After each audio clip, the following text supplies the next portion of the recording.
this country can dramatically improve our environment, move beyond a petroleum-based economy, and make our dependence on Middle Eastern oil a thing of the past.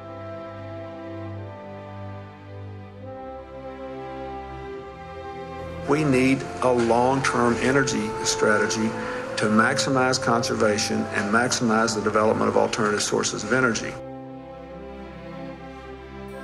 There is no security for the United States in further dependence on foreign oil.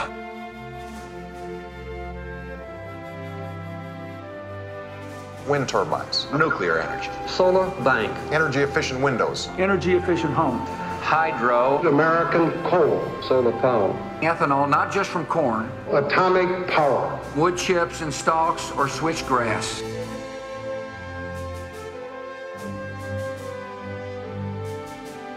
solar panels, better batteries for hybrid and electric cars, methanol, ethanol, plant products for gasohol.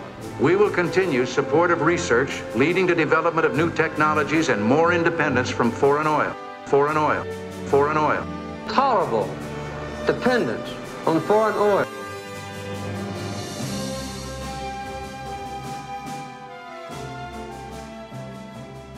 In a country noted for ingenuity, a nation capable of putting men on the moon, is it surprising that someone can think up a realistic and affordable plan to end our addiction to foreign oil?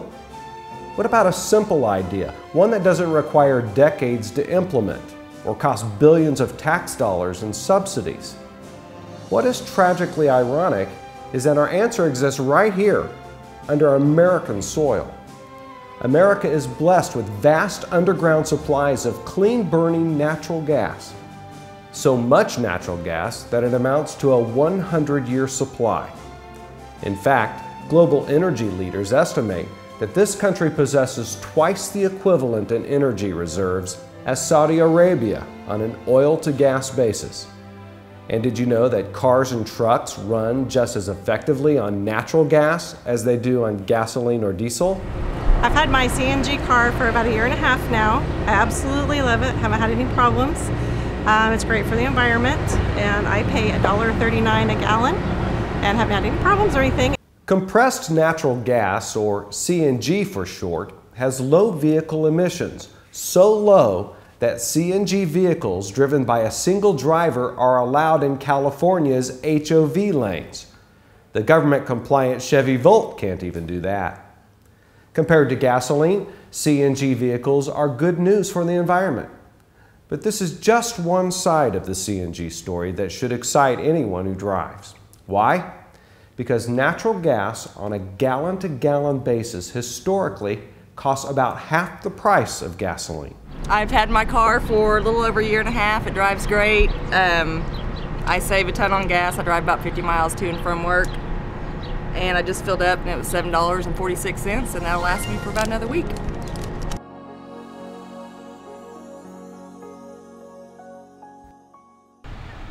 I've had my CNG for about 1.5 years, and it's great. I love it. It cost me about $8 to fill up and last me the entire week. So on average, I'm spending about $8 a week on natural gas to get around. You know, everyone asks me about my car, and they ask and they say, you know, how much does it cost you to fill up? And, you know, I'm like, oh, it's like $1.39 as opposed to $4 on their end. It's easy to get around. It's easy to fill up. It's real simple, and gosh, I love it. It's great. I wish everyone could have one. With unrest and violence throughout the Middle East and nuclear concerns in Japan, fuel saving will only become more critical in the future. For some time, oil industry observers have warned that $4 per gallon gasoline rates may soon become a permanent part of the American landscape. But there's no question, driving a CNG vehicle will literally put thousands of dollars back into your pocket, your sons and daughters' pockets, anyone who drives. The Honda Civic just didn't work for me. I needed a vehicle that I could use to haul my grandkids, take long trips, pull a trailer. So I bought this F-150 right here. The only problem is, it cost me $125 to fill it up. And that's just not a viable option in the long term. What we need to do is take a look at a vehicle like this. This is a vehicle that's been converted to run on both gasoline and natural gas. Fill this vehicle up to run the same number of miles that I run in this one here, it'd be about $50. The problem is that we don't have enough places to fill them. What we're doing will create that infrastructure without any cost to the American people or to the American government. Private sector will take care of it, and it'll happen in a relatively short period of time if we just get your help to do it. If we switched our transportation sector from gasoline to natural gas, we would save $200 to $300 billion a year. Can you imagine that much money or more back in consumers' pockets? It's a lot of money. Think about what you could do, the bills that you could pay, improvements to your home, or tuition for college. The impact on the American economy would be immediate and far-reaching. That's a real economic stimulus. That's also hundreds of billions of dollars that would not be sent to foreign countries, countries that don't provide jobs for American workers or support American families or our values. Well, now you're thinking, hey, the CNG thing's a pretty good idea. It's abundant, it's inexpensive, love to have a car that runs on CNG, but gosh, Bob, where do I go to fill that puppy up? That's the big hurdle, that's the big issue. Currently, there's less than 1,000 CNG stations nationwide. That's not very many. Imagine if overnight or within 6 months or a year, there were 4,000. What a difference that would make, right?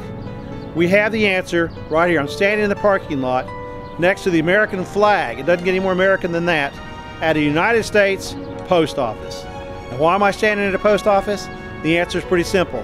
There are 33,000 post offices across this wonderful country. 33,000. Now, do I expect every station to put out a CNG pump? No, that's unreasonable. But if the Postmaster General will do an RFP, which is a request for proposals from private enterprise, they'll come and install a pump here at the post office. Why would the post office want that? Well, guess what? President Obama in 2015 has mandated every federal car has to run on alternative fuels. Make it CNG. Hello? As long as they're putting that pump out for the post office, here's the idea. They'll make it accessible for American drivers. All you have to do is go to the local post office, look for the American flag, and with 3,000 or 4,000 of these post offices participating, they're going to be all across the country. The question is, what is the post office waiting on? It should contract with the private sector to provide natural gas on site for their fleet of vehicles. They provide the space, the private company installs the fueling station. This would cost the post office nothing. Sometimes people say, well, how are you going to put a CNG station in at a post office? Well, over my shoulder here, you'll see this is about half an acre.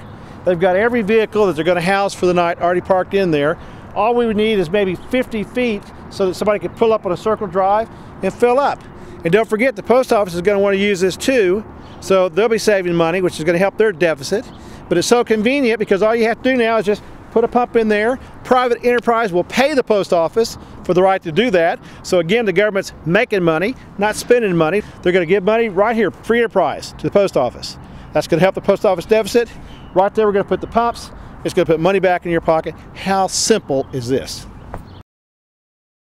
With CNG filling stations as convenient as the local post office, the question of where to fill up in town or while driving across this great country would be solved. As availability increases, motorists will buy more CNG cars. This in turn will encourage car manufacturers to build more vehicles to meet demand. As CNG vehicles become more prevalent, other private companies will either construct new CNG filling stations along busy intersections or add CNG pumps to existing locations. Within a short time, America will begin to avoid the gas pains now associated with filling up. American families will have more money to meet their daily needs. And thanks to CNG, we will at least end our dangerous dependence once and for all on foreign oil. The American public wants to believe there's a good solution out there.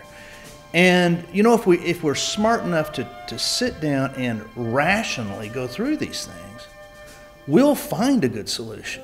The private sector will find it. Hi, my name is Bob Hammock, and my partner in crime is Ron Mercer. Well, one of the obvious things is the benefits to the environment. Like natural gas, gases that create smog, or the emissions that create smog, it's not in natural gas at all. What comes out of the tailpipe there doesn't contain any of that. And of course, then there's the CO2 that's a hot topic today. 30% less emissions than gasoline vehicles. Around the world, this is happening. Oh yeah. Yeah, as usual, we're Johnny-come-lately. Cell phones were widely used in other countries before they finally made their way to the United States. We like to think that we're the leaders and everything. We are so far behind the curve on this, it's unbelievable. It really is. It's shocking when you look at the usage of natural gas vehicles around the world compared to what we have here, and the pitiful entry into this fuel source we have. It's just ridiculous. Especially when we consider how much of it we have. We have more of it than anybody, but we're not using it. If our manufacturers are going to build cars, the first thing that has to happen is places where they can go to fill those cars and fuel the cars. And then on the other side of the coin is, of the chicken and egg, is if you're going to build an infrastructure to sell natural gas, well, where are the cars that are going to buy it? So this solves both at the same time. Yeah, it should happen pretty quickly, and like everything, it won't be overnight, but at least we're doing something positive. We've stopped talking about it, and we're doing something. And we're doing something that's going to help everybody in this country. What I like to say is, I just don't get it. We elect people in the Assembly to Washington to look out after our interests. And this is an issue that every single American who drives a car or truck faces every day of their life.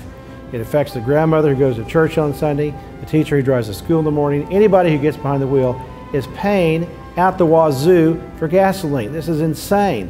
What are our elected officials doing? They're doing nothing. Nothing. You don't hear anything out of Washington about this is a terrible problem, we're going to solve it, it's going to hurt all the amusement parks, all the attractions, all the vacation spots, because people can't afford to get in their car and drive to where they would normally go, so it has a devastating impact in those communities that are based on tourism. I mean, this is a real national problem, and the silence coming out of Washington is deafening. So we hope that the Postmaster General will see that this is a great idea. Is it a panacea, Ron, to solve every problem? No. I think our idea is a bridge to the future, though. If you don't like this idea, if you say those guys are just full of it, we'd like for you to step forward and say, here's our idea. We don't take pride in authorship. We're looking for something that's going to help this country. So if you've got a doable, workable idea that'll help us in the short term, type idea. This is something that can help us right now. This is our idea. We want to know what yours is. If you've got a better idea, let us know. If not, join our bandwagon. Let's take to the streets. Let's make it happen. Call them, email them, write them, do whatever it takes, and say, look, switch the post office to natural gas. Help save our country. Be part of the solution. And what most folks in the legislative business will tell you, if they have half a dozen phone calls on the subject at the state level, that's an outpouring. Yeah. So this doesn't take marching in the streets. I think it's also really interesting to note that when there was trouble with the Mideast, the Arab Spring, gasoline prices went up. Natural gas prices didn't go up. Oh, no. Because we're not affected by what happens overseas when we control our own destiny. The savings are simply too dramatic to ignore, and the benefits to our national security and the environment too obvious to disregard.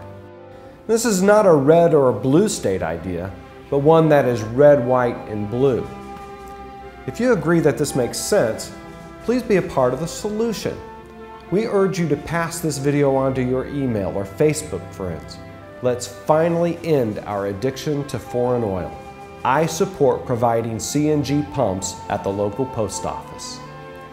This video was 100% written and produced by two American guys who are committed to making a change. No corporate money was sought or accepted for this film. Everyone appearing on camera did so without compensation other than the knowledge that their time, talent, and effort might make a profound difference for the future of our country. Thank you for your time watching this video. Thanks, folks. Need your help.